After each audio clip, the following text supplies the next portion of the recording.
Ano ba ang tamang order ng pagtabi ng pera? Bago ako sagutin yan, gusto ko munang umupo ka ng komportable or maghanap ka ng pupwestuhan mo kasi napaka-importante po itong i-discuss ko po sa inyo. Una-una, ako po masasabi ko wala po talagang tamang formula ng pagtabi ng pera or tamang formula ng cash flow sa bawat tao.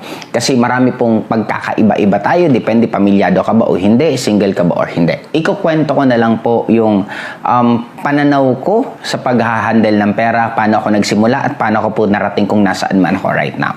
Unang-una para sa akin, I'm a red personality. Hindi ako masyadong madetalye, hindi po ako mahilig mag-compute na magkano nagastos ko ngayong araw na to, sa rice, sa pamasahe, sa ganun. Hindi po ako. More on, buo na yung pera ko, tapos doon na lang ako magbe-base. Kasi since ayaw ko po magbilang, example, may baon po akong 200 pesos per day. Ngayon, sa 200 pesos na yun lang po talaga ang pwede kong gastusin. Regardless kumita po ako ng